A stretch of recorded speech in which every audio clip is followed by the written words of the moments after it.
Hello and welcome back to Best Bets. What's going on? I am Matt O'Leary, joined by, as always, from Newsday, Joe Manniello. Joe, how's it going? Doing good, Matt. How are you? Doing pretty good. Last week, climbed up a little bit after an 0-5 week. I went 2-3, still under 500, which is no good. But you pretty good, 3-2. You're 9-5-1, excuse me, to my ugly, embarrassing 3-11-1 start. But a new week, we're gonna turn it around. Starts this week. I think the Jets and Giants would take that record. You're not wrong. Definitely not wrong. So let's hop into it. Speaking of, we always start with the locals. We'll start with the Giants this week. They are playing the New Orleans Saints. The Saints are favored by 7.5. Who do you like here? Yeah, I like the Saints a lot in this game. This is their real home opener. If you remember week 1, they played their home game in Jacksonville because of the Hurricane Ida aftermath. So I think the Superdome will be rocking. I mean, this is just a really bad spot for the Giants, who really, I mean, they could easily be 2-1. I know, it's so easy to say that about so many teams, but the back-to-back last second losses on field goals, they had both games won, basically. So they could be 2-1, and you go into this game and you lose big. So what? You're 2-2. Now they're going to be 0-4. Season's already over. I mean, their schedule is brutal. Someone tweeted today they had the most difficult schedule in the whole league the rest of the way. And looking back, I don't know how I picked them to win the division. Seems like a really bad pick now. But I just don't see how they stay close in this game. They had a couple injuries at receiver with Slayton and Shepard, I think. And I just think the atmosphere, Saints finally being back at home, I think this has a blowout written all over it. And maybe like 38-17, 34-17. I don't see how the Giants keep it close. They haven't shown you. I know they only scored 14 points at home last week against the Falcons, a team that gave up 32 at home in week 1 against the Eagles. So I think this Giants team is in big trouble, and I think the Saints run away with it. Yeah, how you ended was exactly what I was going to lead with. I'm with you as well at -7.5 for the Saints. I think with their performance at home against the Falcons, like we were saying it last week, if you can't beat the Falcons at home when you're, retiring Eli's number, then you're in really big trouble. And they laid an absolute egg, only putting up 14. I don't know how the Saints don't come out firing on all cylinders. As you said, emotional going back, home opener really for them. And they're a different team in that Superdome. I know that no Drew Brees, obviously. We'll see how Jameis does playing at home, but I don't think it matters. I think Kamara has a big day, and I don't see how the Giants keep this within even like 20. I think you're looking at like a 34-10 kind of game. I don't think I don't think it's going to be pretty for the Giants. Yeah. So speaking of ugly teams who are underachieving, the other New York team, the Jets, are hosting the Tennessee Titans, and the Titans are favored by 7 here. Who do you like? I say with knowing the answer already, but go ahead. Yeah, I mean, this is just got to get to the point where we don't even talk about the games. We just say pick the opposite, pick the opponent. But I told you earlier in the week, I had a line that I think would make you laugh. Before the season, I said I was really high on the Jets as far as not that they would be a playoff team, but I like the coach, Saleh, and the defense. And my big hot take was that I thought their ceiling could be 7 to 8 wins. At the highest they can get, their ceiling 7 to 8 wins. But what I meant to say was 7 to 8 points. Now, this team is just ridiculous. They scored 20 points in 3 games. I mean, yep. I knew they were going to struggle. But, I mean, it's funny, you read all these preseason tweets about how Zach Wilson is the next Mahomes and the throwing angle. I mean, they just don't have the players. That may be true if he had a bunch, Tyreek Hill and Travis Kelce. They just don't have any players. Corey Davis, maybe he'll be motivated against his old team, the Titans. But that's like, grasping for straws, looking for any reason to think the Jets can cover the spread. Usually 7 points at home is an automatic pick for the home underdog, but there's a reason why it's 7. It might go higher by kickoff. I think this is another lopsided game, 28-10, something like that, 30-10, 27-6. I mean, where are they scoring points, the Jets? Are they scoring more than 14 points? I just don't see it. Offense is in shambles, and like the Giants, I don't see them getting a win for a long time. Next week they're going to London. Maybe they'll treat that as like the Super Bowl against the Falcons, maybe. But there's just too many ifs around the Jets, and I don't see any point in taking them just to be a contrarian or try to be cute. I think the Titans, after that Week 1 loss, going to win their 3rd straight in pretty easy fashion. So Titans -7. Yeah, I'm with you again here, Joe. It's just too easy taking the Titans -7. They seem to really hit their groove after an ugly week 1 loss. They start to put up points. Derrick Henry's running all over the place. He had 185 yards, 3 touchdowns against the Seahawks, 113 last week against the Indianapolis Colts. I know the Jets, defense, to their credit, they've been okay and pretty good, but I don't see how, with the offense struggling the way that it is and them being on the field for as long as they have been, how that just doesn't turn into a nightmare trying to stop Derrick Henry. He might run the ball 25 times, 30 times in this game. It's insane how much they feed him. But even with Tennessee, I don't know if you saw, supposedly A.J. Brown and Julio Jones might not be able to go, but I don't think it matters at all. They're just going to continue. Oh, I know that. Yep, they're just going to continue to run the ball right down the Jets' throats. I'm thinking, I don't know, 23-7, something like that maybe. Yep. So, to some more exciting games and storylines, let's talk about Tom Brady returning to face the New England Patriots. His Tampa Bay Buccaneers are favored by 7. Who do you like here? Yeah, this is, to me, as juicy as it gets for a Week 4 matchup, Brady against Belichick, Sunday Night Football. I mean, this is a great one. I don't think it's going to be a close game. I think, Brady, he's the ultimate competitor. He doesn't like the way how things ended there. And I don't know the whole story, but it seemed like Belichick didn't really want him back, which sounds crazy now. His last pass there as the Patriots was a pick 6 against the Titans in that, AFC wildcard loss. And I just think he's going to come back there, guns a-blazing. Gronkowski, they're going to light it up. I think they might score 40. I think this is like an ultimate revenge game for Brady. He's beaten every team in the NFL except for the Patriots, of course. I think he'll add that one to the list. I don't see how this game is close. Patriots are struggling right now. They're 1-2, 0-2 at home. It's hard to believe they're going to be 0-3 at home, but they got a rookie quarterback, and I think Todd Bowles' defense, even though it's missing a few pieces, I think they have enough firepower there, and the Bucs offense is just too much. I don't see how this is a close game. I don't think Brady will go easy on them either. I think he's going to want to go in there, make a statement, and be like, I'm still Tom Brady, 44 years old. You guys wish you had me. I think this is a 34-17, 38-20 kind of game.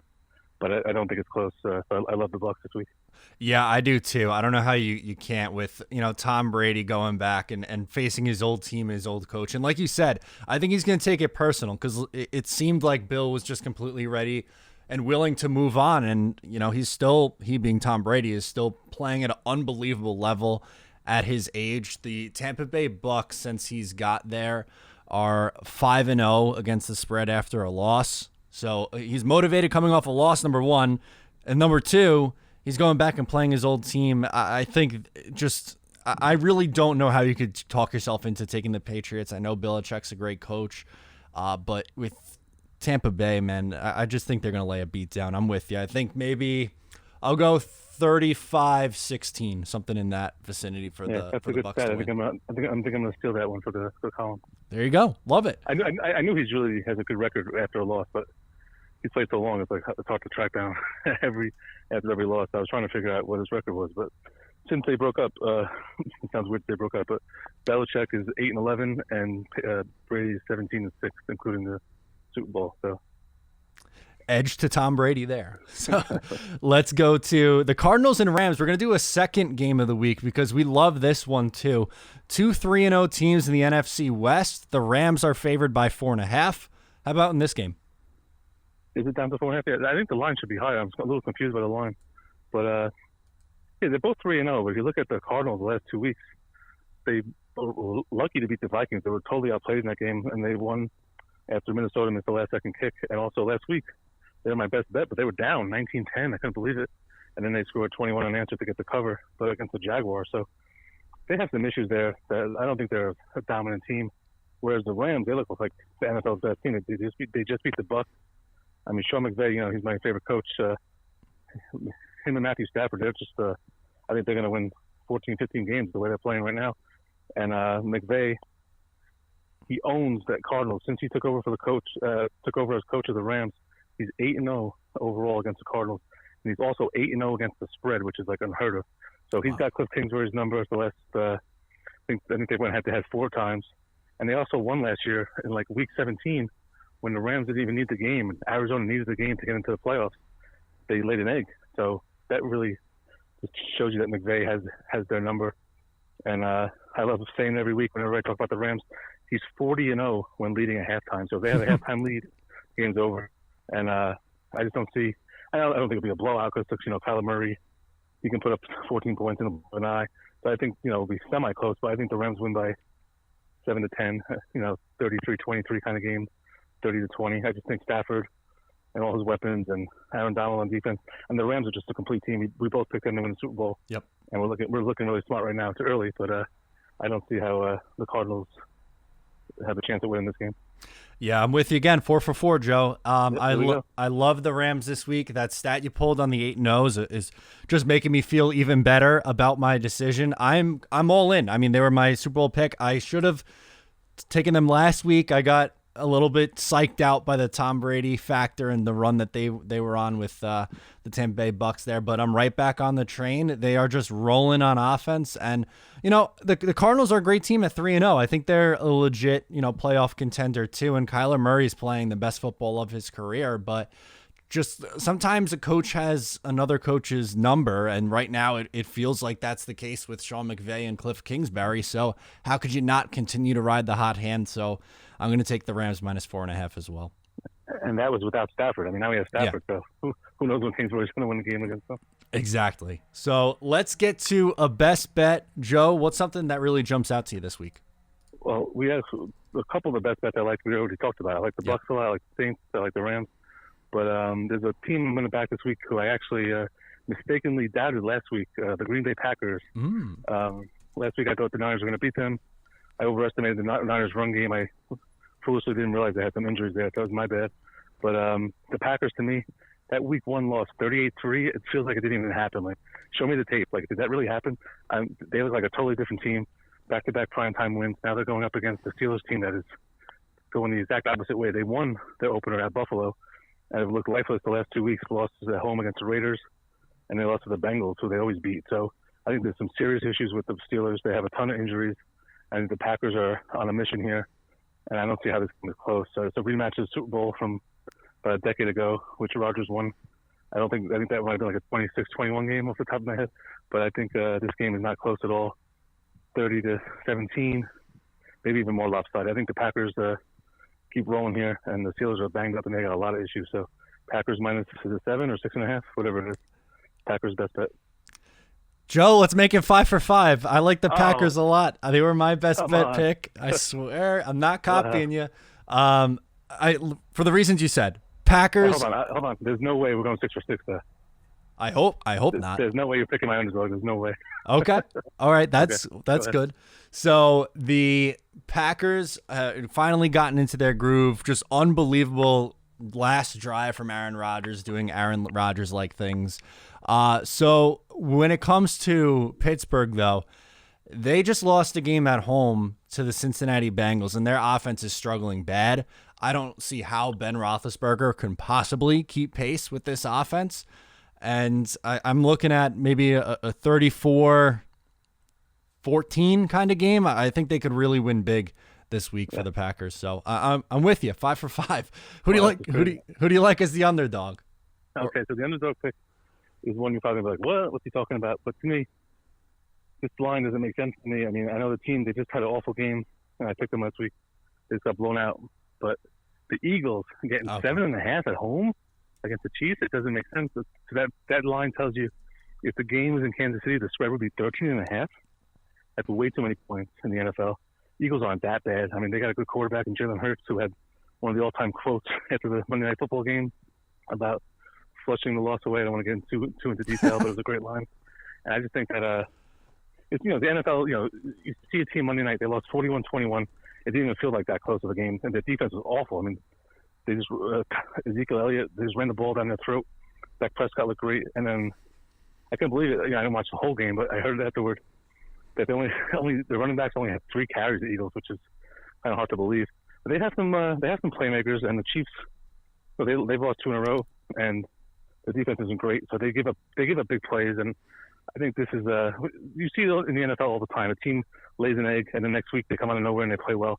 I don't think they're going to beat the Chiefs, but I think it's going to be a close game. 30-24, something like that, 30-27, 27-24. I think it's going to be a close game. I think the Eagles are going to come out, maybe even have like an early lead, like a 10-0 lead. Teams always get up for when like a Patrick Mahomes or Aaron Rodgers comes to town. So I think the Eagles will surprise some people this week. It will be a close game. And the Chiefs, I talked about it last week. The Chiefs are obviously a great team, but they're 0-3 against the spread this year, and they're 1-12-1 against the spread in the last 14 games. They're just not covering games. And I hate the whole logic of people say, oh, they're due. They're due. I mean, they're not due. The Jets have been due since Joe Namath. So whatever happens, I think I've actually said that line before and you still left. But I think the Eagles will keep it close here. I think it's a typical NFL game where the team you think, if you write them off, shows up next week at home as a huge underdog. So give me the Eagles in a Rocky-esque performance to keep it close and cover the big number. Okay. I like the logic behind that one. I'm going a different direction, so don't worry. We don't have the same pick. But I'm going to go with the Seahawks plus 2.5 against the 49ers. And my logic behind that is since Russell Wilson has taken over as the quarterback of the Seahawks, which is going back to 2012, they have never lost 3 games in a row. Is that right? Yes. I double checked that today. I don't think that happens. I am not betting on them to drop 3 in a row. I know they're struggling right now, but I think this team is just too good to lose 3 in a row. And with it being a close one like that with the spread at 2.5, I really think they win this game outright. I think it'll be good. I think it's going to be close. And the 49ers are, off a tough, heartbreaker. It looked like they were going to win that game against Green Bay. But when I look at, the number at just plus 2.5, and I would take them on the money line anyway. But I really think they win this game. I think Russell's 14-4 against them. Nice. I want to say so. Good stuff. I'm taking the Seahawks plus 2.5. I have Seattle this week too. Same logic. I just don't see. If they start 1-3, they start 1-3. But they also have the Rams Thursday night at home, so this is kind of like a must win. You don't want to be 1-3 with the Rams coming to town. Absolutely. So just to run through these quick, a lot of same. So we are both on the Saints minus 7.5, both on the Titans minus 7, Bucks minus 7 over the Patriots, Rams minus 4.5 over the Cardinals in our second game of the week. Best bet, we both love the Packers minus 7 over Pittsburgh. Underdog, Joe is going Eagles plus 7.5 to cover the spread against the Chiefs. I am going with the Seahawks plus 2.5, and I think they beat the San Francisco 49ers. So there you go, another week in the books. A lot of fun, a lot of similar picks this week, Joe, but fun as always. Yeah, probably too many favorites for my liking. Anyone will say, "Oh, it's chalk," but we're doing the Jets and Giants each week. It's going to be favorites probably every week. So what are you going to do? You can't pick a team just because you want to be opposite. Absolutely. So thank you, Joe, for coming on. We'll talk again next week.